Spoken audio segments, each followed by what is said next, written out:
about to hear is true. Only the names have been changed to protect the innocent.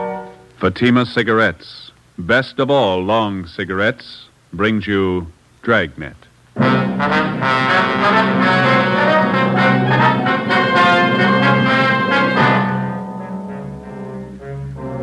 You're a detective sergeant. You're assigned a homicide detail. An old couple suddenly disappear from one of the fashionable neighborhoods in your city. There's no trace of them, not a clue to their whereabouts. Foul play is suspected. Your job, find them. If you want a long cigarette, smoke the best of all long cigarettes. Smoke extra mild Fatima.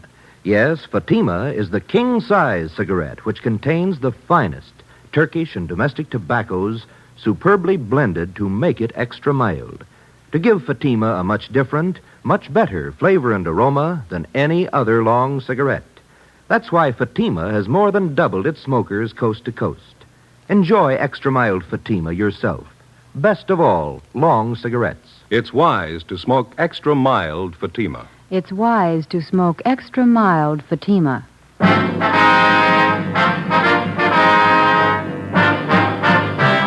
Dragnet, the documented drama of an actual crime. For the next 30 minutes, in cooperation with the Los Angeles Police Department, you will travel step by step on the side of the law through an actual case from official police files. From beginning to end, from crime to punishment, Dragnet is the story of your police force in action. It was Saturday, September 30th. It was warm in Los Angeles. We were working the day shift out of homicide. My partner's Ben Romero. The boss is Captain Blaine Steed. My name's Friday. It was 3:45 p.m. when I got to room 67A. Missing persons. Hi, Joe. Hi. Where's Al? Next door. I'll be back in a minute. Oh. There's a phone message for you in the book from your wife. What is it this time? She didn't say. Sure been a bad week. No, what's the matter? Lucille. Who? Our cat. Again? Kittens. Had 11 of them by the time I left the house. She was a healthy kid. Yeah. Don't know what I'm going to do with them. Hey, your mother likes cats, doesn't she, Joe? You gave us 2 from the last litter. We still got them. They're as healthy as their mother. Yeah? Never pass up a meal. Hi, Joe. Hi, Al. Sorry to keep you waiting. Just getting this report straightened out. Here you go. Mm-hmm. Mr. and Mrs. Walter Apperson. How long they been missing? Well, today's the 4th day. They're an elderly couple. One of their next-door neighbors got a little worried when he didn't see him around the house. Came in yesterday and filed a 316 on him. Let's see. Clarence Stokely. Is that the neighbor? Yeah. It says here he lived next to the Appersons for 28 years. Never known him to take off like this. Checked Apperson's cottage out there. Dirty dishes on the kitchen table. Not the way an old couple leave a house normally. And how about friends and relatives? Stokely called him. None of them have seen or heard from the Appersons for a week. Checked out 2 of their 3 living relatives, cousin in Eagle Rock and Eastern Alhambra. They don't know a thing. Mm-hmm. Wonder if I can see that, Ben. Oh, yeah. Thank you. Well, how about the third relative? Nephew, is that it, Joe? Yeah. Frank Apperson. Says here he goes to a private college out near Monrovia. I haven't been able to contact the kid. He's away on a vacation. Possible the old couple might be with him? Not according to Stokely. Says the Appersons seldom spend any time away from their home. That's all we've got to go on, huh? Just the neighbor's story? Yeah. Oh, he says he checked the garage, too. The Appersons' car's gone. How does that tie in? Well, Mr. Apperson hasn't driven the car for the last year and a half. He has a nephew or some friend drive whenever he wants to go out. One more thing. May mean something, may not. What's that, Al? Mrs. Apperson's an invalid. Yeah? She hasn't left the neighborhood in 10 years. 4 p.m. Ben and I left the office and drove out to interview the neighbor of the missing couple. After checking at his home, we finally located him at his place of business, a small barber shop at the corner of 54th Street and Maxford Place. The chipped gold lettering on the window read, Jim Dandy Tonsorial Parlor. Smaller lettering in the right-hand corner of the window read, Proprietor Clarence Stokely. Except for a man in a white barber's smock sitting in the first chair, the shop was empty. How do you do, gentlemen? Hi. Hi. You Clarence Stokely? That's right. Police officers, Mr. Stokely. I'd like to talk to you about the missing persons report you filed yesterday. Oh, yes. Glad to help. You found out anything yet? You know the Appersons pretty well, do you, Mr. Stokely? 28 years. Sure worried about Walter and Kate. Never known them to do anything like this. Say, I couldn't be of service to you, could I? I just had a haircut a few days ago.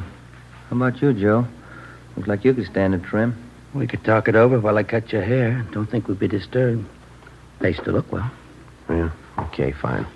Here, I'll take your coat. Oh, thank you. First chair there. You bet.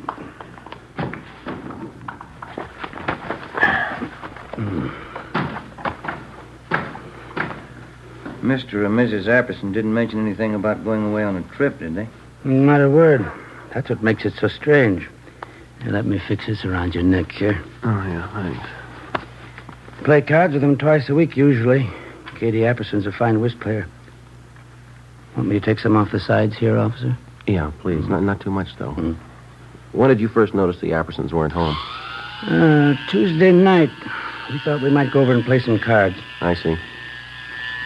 That enough off right here, officer? Let me see. Yeah, that's fine. How is it you waited until yesterday to report the Appersons missing? Wife and I are great friends of Walt and Katie's, but it's certainly none of our business if they want to go off for a few days. Uh-huh. Besides, we thought if anything was wrong, Buzz would have said something. Who is Buzz? Anderson's nephew, Buzz. Name's Frank, but everybody calls him Buzz. I thought he was away at school, a place out near Monrovia. Yeah, Stanley College, private school. But he only stays there part of the time. He's usually home early in the week. Well, we were under the impression that this nephew, Buzz, was on a vacation. That's so. That's the first I've heard. Funny Walt and Katie would have told us.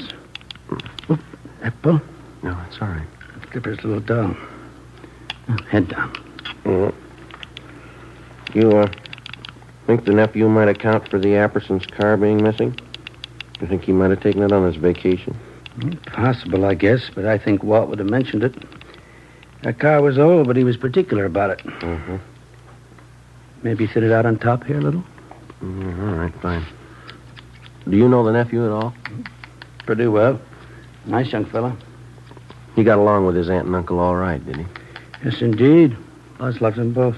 Do you have any idea where the Appersons might be, Mr. Stokely? No, I don't. Neither does my wife. That's why we called you people. We don't mean to be Badinsky's, but we're worried. Maybe just a little more off the top, officer? No, I think it's fine. It's okay. You have no idea where we might find the nephew, Buzz? Not if he's away on vacation. Might check with the school. Buzz might have gone off with a couple of his friends. Do something to dampen that down? Yeah, fine.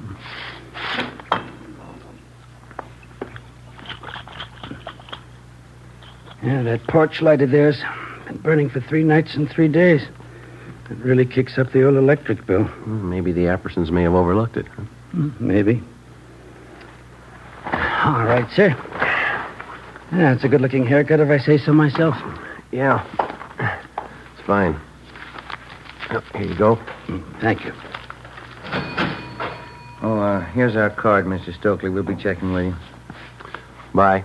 Bye.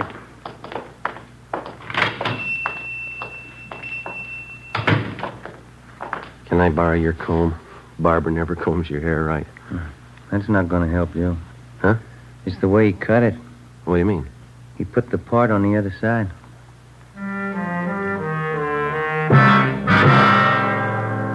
After we left Clarence Stokely's barber shop, we drove out to the Apperson home on 54th Street, just below Seaboard Avenue. We checked the house from top to bottom. The closets and the bedrooms were well stocked with clothes. None of the luggage seemed to be missing. In the basement, back on one of the cupboard shelves, we found a bottle of cyanide. It was half filled. In the kitchen, we found dirty dishes still lying on the table. We put in a call to Ray Pinker at the crime lab, and he came out and took sample scrapings from each of the 3 plates and specimens from each of the half-filled cups of coffee on the table. He also took along the bottle of cyanide to examine it for fingerprints. Ben and I called the record bureau just as a matter of routine and asked for any make and warrants on the nephew, Frank Buzz Apperson. R&I called back with the information that Frank Apperson had been arrested for grand theft auto 6 weeks before. His trial was pending. We checked back with the barber, Clarence Stokely. He knew nothing about the trouble. The next morning, Sunday, with the help of school authorities at Stanley College near Monrovia, we got in touch with the parents of 2 of Buzz Apperson's friends. They told us, as far as they knew, Apperson was on a camping trip with their sons. They were expected back in the next day around noontime. From one of the boarding students at Stanley College, we got the name of Buzz Apperson's girlfriend, a Miss Norma Louise Bernard. She lived in San Marino. Sunday night, we drove out to interview her.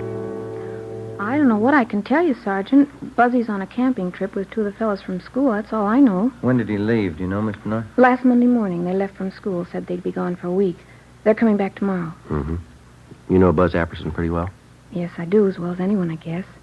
What is he, just a casual date? Oh, Buzzy and I have been going steady for almost a year now. I see. How old are you? I'm 19. Have you ever met the Appersons, his aunt and his uncle? Just once. They're awfully sweet. How did Buzz get along with him, do you know? Well, fine, I guess. The only argument Buzz ever told me about was a month ago. He wanted more allowance, and his uncle said no. Was Buzz ever in any trouble, to your knowledge, Miss Bernard? I don't think I know what you mean. What kind of trouble? Well, I mean, was he ever in any trouble at the college or with the law in any way? Oh, you mean that car Buzz took about 2 months ago? Yeah. We were supposed to go to this school dance, and Buzz didn't have a car. I guess he was ashamed.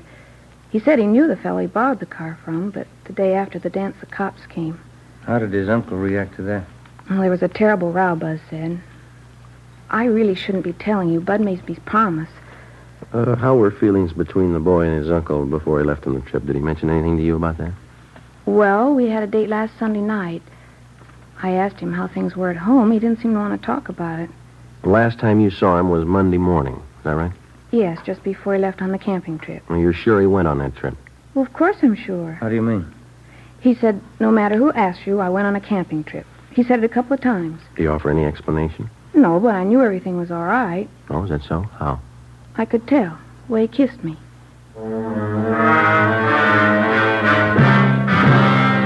The next morning, Monday, Ben and I checked with missing persons. There was no additional information on the missing couple. We phoned the barber, Clarence Stokely. He had seen or heard nothing further of Mr. and Mrs. Apperson. We went down to the bank where the Appersons had their account. And with the help of the manager, we found that 3 checks had been passed on the Apperson checking account since the previous Wednesday, a full day after the missing couple had been last seen. 1 check was for $100 and 2 for $50 each. All of them had been cashed in Los Angeles and all bore the signature Walter Apperson. After examination, it was found each signature had been carefully forged. 10:45 a.m. We went back to the office. Hi, you two. Going someplace? Oh, hi, Ray. No, just coming. You finished checking that stuff through the crime lab? Yeah. I was passing over this way. I thought I'd drop off the report for you. Got it right here. How'd it go? Fingerprints on that bottle of cyanide. Latent prints got to make. Here's the name on it. Frank Buzz Apperson. You look over those dirty dishes we found in the Apperson house? Checked them through. Nothing. How about the samples you took from those cups? Whoever drank that coffee's in trouble. It's loaded. Yeah? Enough cyanide to kill a horse.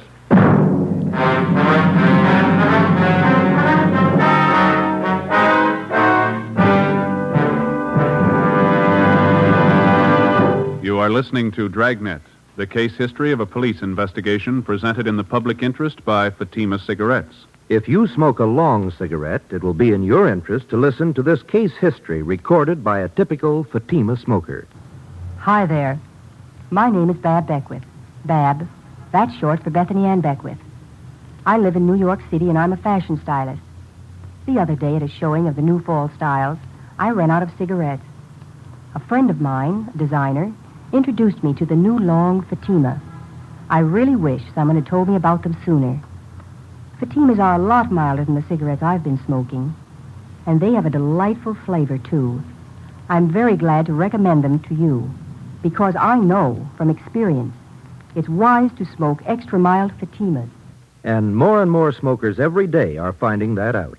Actual figures show extra mild Fatima has more than doubled its smokers coast to coast. So enjoy extra mild Fatima yourself. The king-size cigarette, which contains the finest Turkish and domestic tobaccos, superbly blended to make it extra mild. You will prefer Fatima's much different, much better flavor and aroma. You will agree. It's wise to smoke extra mild Fatima. It's wise to smoke extra mild Fatima. The best of all long cigarettes.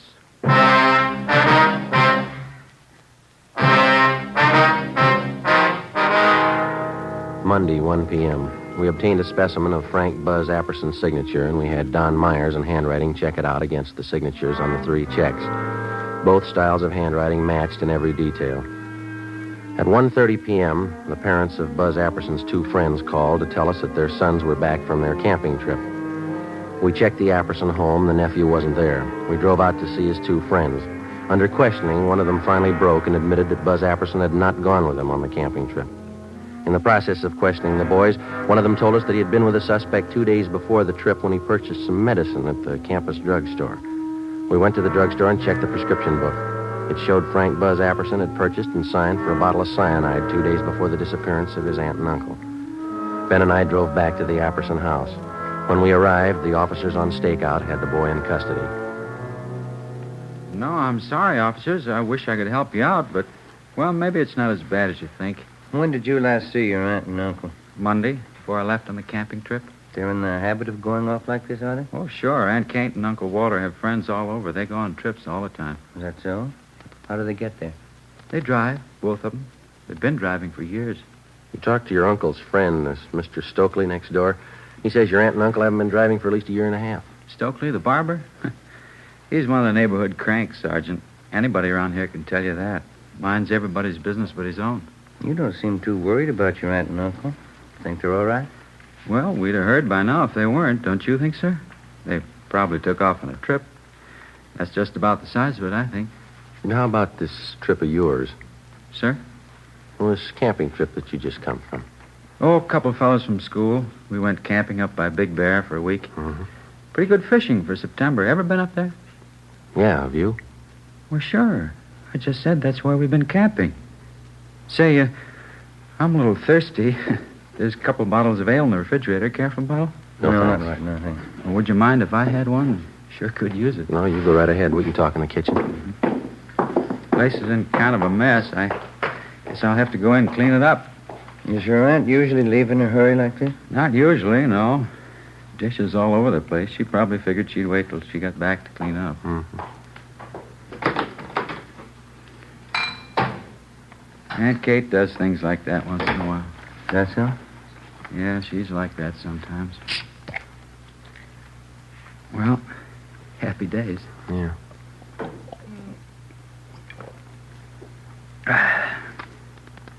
Okay, Buzz, you want to tell us? Where are they? Your aunt and uncle, what happened? Say, I don't think I know what you're talking about. What's the trouble? Come on, Buzz. You know what the trouble is. Let's have a straight story. It's going to save a lot of time. Sir? We can draw it out as long as you like. It'll be a lot easier if you cooperate. Look, I don't know what you're thinking, Sergeant, but whatever it is, I don't understand you. What are you getting at? Something's happened to your aunt and uncle, and we're pretty sure you know what it is. Well, how could I? I've been away on this camping trip. You've been away, but not on a camping trip. Sir? We've checked you out from the day you came to live with your aunt and uncle, Buzz. You're going to make us spell out the whole record for you? But I've been away. I just got back. I don't know what's happened. We found a bottle of cyanide in the basement cupboard. Your fingerprints are all over it. Well, sure, that figures. We use it for bug poison in the garden. I take care of the garden. I use it all the time. You use it in coffee?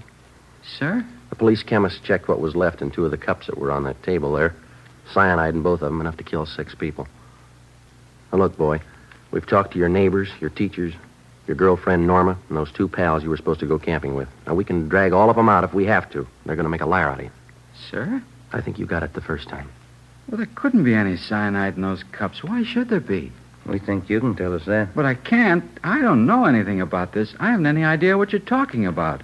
Is this some kind of a gag? You know better than that. How about those checks, Buzz? Sir?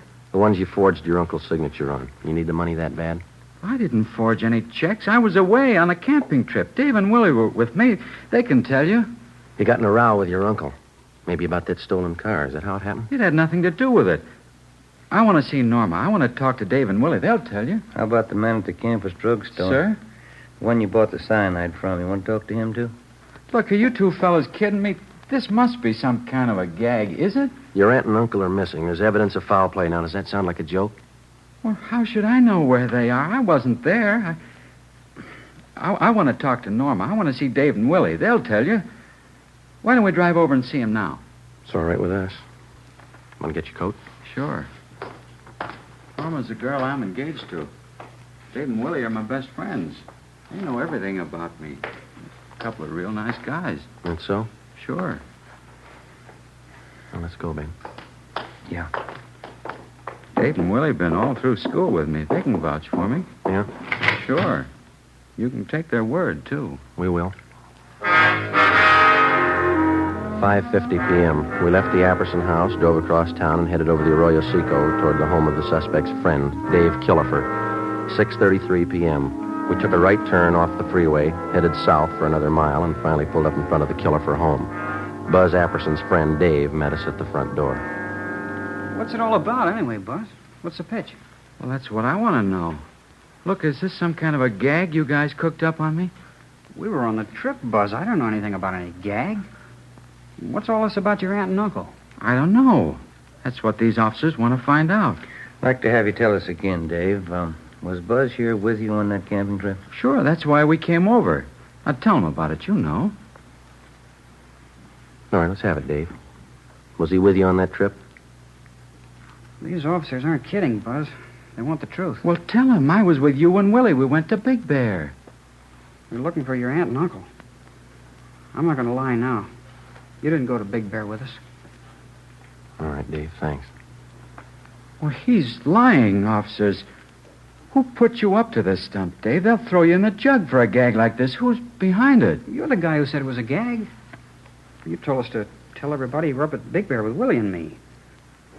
How about leveling? What's it about? He's lying. What's it about? You've got nothing to hide. Have you? He's lying. You can tell that, can't you? Let's go talk to Willie. He'll tell you the truth. Joe? All right. Thank you, Dave, that's all. All right, Sergeant. Sure there isn't anything I can do? No, thanks, just the same. Good night. Okay, good night. Anybody could tell he was lying, isn't that right, Sergeant? Well, he's your friend, Buzz. Why do you say that? Well, he was just plain lying, that's all. Couldn't you tell? No, I couldn't. How about you, Ben? Not me. Why would he lie, Buzz? You told us he was your pal. Some kind of a stupid gag they're pulling. The gang in the fraternity I belong to, Dave's one of them. They've done it before. I don't know why they're lying, but they are. Where's your friend Willie live? Sir? You said you wanted to drive over and have us talk to Willie? Oh, yeah. Where does he live? Look, would you mind very much? How's that? I got a terrible headache. Would you mind very much just driving around a while? I'd like to clear my head a little. I can't figure this thing out. All right. Why don't you roll down the window there, Buzz? Okay. Yeah. The air feels good. Sure is hot out tonight. Yeah, Been a pretty long summer, hasn't it? Yeah, it has. Say, I guess maybe we ought to forget about going over to Willie's place. He strings along with the rest. He'd probably lie, too. You said you wanted us to have a talk with him. Yeah, but I've been thinking about it. He'd only lie. It'd be better if we drove over to see Norma. That's the girl I'm engaged to. Yeah, that's what we understand. If anybody can give you a straight story, Norma can. She doesn't live far. Straight down the road here into San Marino.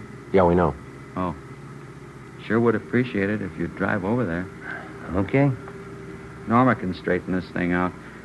Swell girl. We're going to get married as soon as we can. Oh? Yeah. She saw me leave on that trip to Big Bear. She won't lie to you. Sure wish my aunt and uncle had left a note where they were going. All this trouble. You mind if I lay out a couple of things for you, Buzz? Now, what do you mean? When a police officer picks somebody up, he's got a good reason for it. Yeah, but Dave was lying, Sergeant. You know that. It's a lot more than what Dave had to say. Now, you've done something wrong. We don't know what exactly, but we've got an idea, and we're going to find out. You can't prove anything. I got that cyanide for the garden. We use it around the house for different things. You don't use it in coffee cups. What happened, boy? Where's your aunt and uncle? Next turn for Norma's house, up by the signal. Turn left. Yeah. Come on, Buzz. You know what happened. You're going to have to face it sooner or later. If it's not tonight, then tomorrow morning or tomorrow night or the night after. But I don't know what happened. The facts say you do, and they're not going to disappear. Now, you made the problem. It's going to stick out in front of you till you find an answer. How about it? Norma will know what to do. Wait till I talk to Norma. Why don't you stand up and face it, boy? Getting your girl mixed up in this isn't going to help. She'll know what to do. Can she find your aunt and uncle? Can she? How about the 3 checks? How about them? Can she explain those signatures that you forged? Maybe those fingerprints on the cyanide bottle. Can she help you out there? Now, look, Buzz, I believe you. You love the girl. Do you want her mixed up in all this? Here we are, Joe. Okay. That's the right house, isn't it? Yeah. Yeah, that's Norma's house. All right, what's it going to be? Do we go in? She'd cry. She'd only cry. Norma thinks a lot of me. Yeah? She's a swell girl. I don't want to have to tell her. She'd only cry. Yeah. I killed my aunt and uncle. 8 p.m. Buzz Apperson directed us to drive to San Pedro to the west basin of the Los Angeles harbor. We got out of the car and followed him to the end of one of the piers. He told us his story, and we put in a call to the office. Within half an hour, a fireboat and a barge were on the scene, and a diver was sent down into the water a few yards from the edge of the pier. We stood by and watched. Buzz Apperson, Ben, and I. I put quite a bit of cyanide in the coffee. I had to be sure. How'd you manage to get both of them in the car? I waited till way after dark, and then I dragged them out. Drove down to the end of the pier right here. Put the car in low. It went over, right where the diver went down, just this end of the barge. All right. Clear those lines up there. Here's the first one. You better stand back there. Yeah, watch it. Okay, sir. Let's go.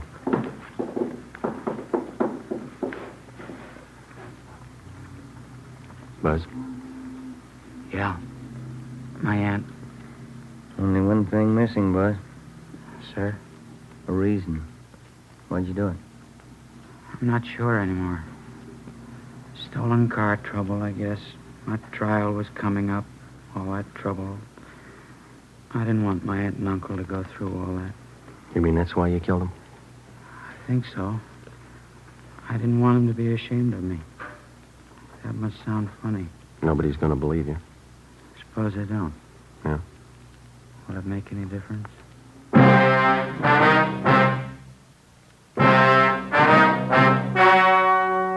The story you have just heard was true. Only the names were changed to protect the innocent. On December 15th, trial was held in Superior Court, Department 92, City and County of Los Angeles, State of California. In a moment, the results of that trial. And now, here is our star, Jack Webb. Thank you. To successfully prosecute a criminal suspect, the working detective gathers all available physical evidence. And in the crime lab, this evidence is carefully selected and screened to determine its worth. So with the cigarette. The makers of Fatima select and buy the finest tobaccos, both Turkish and domestic. And then these tobaccos are skillfully blended to make Fatima extra mild. Best of all, long cigarettes. Pack after pack, they're extra mild. Now, if you're a long cigarette smoker like I am, smoke Fatima.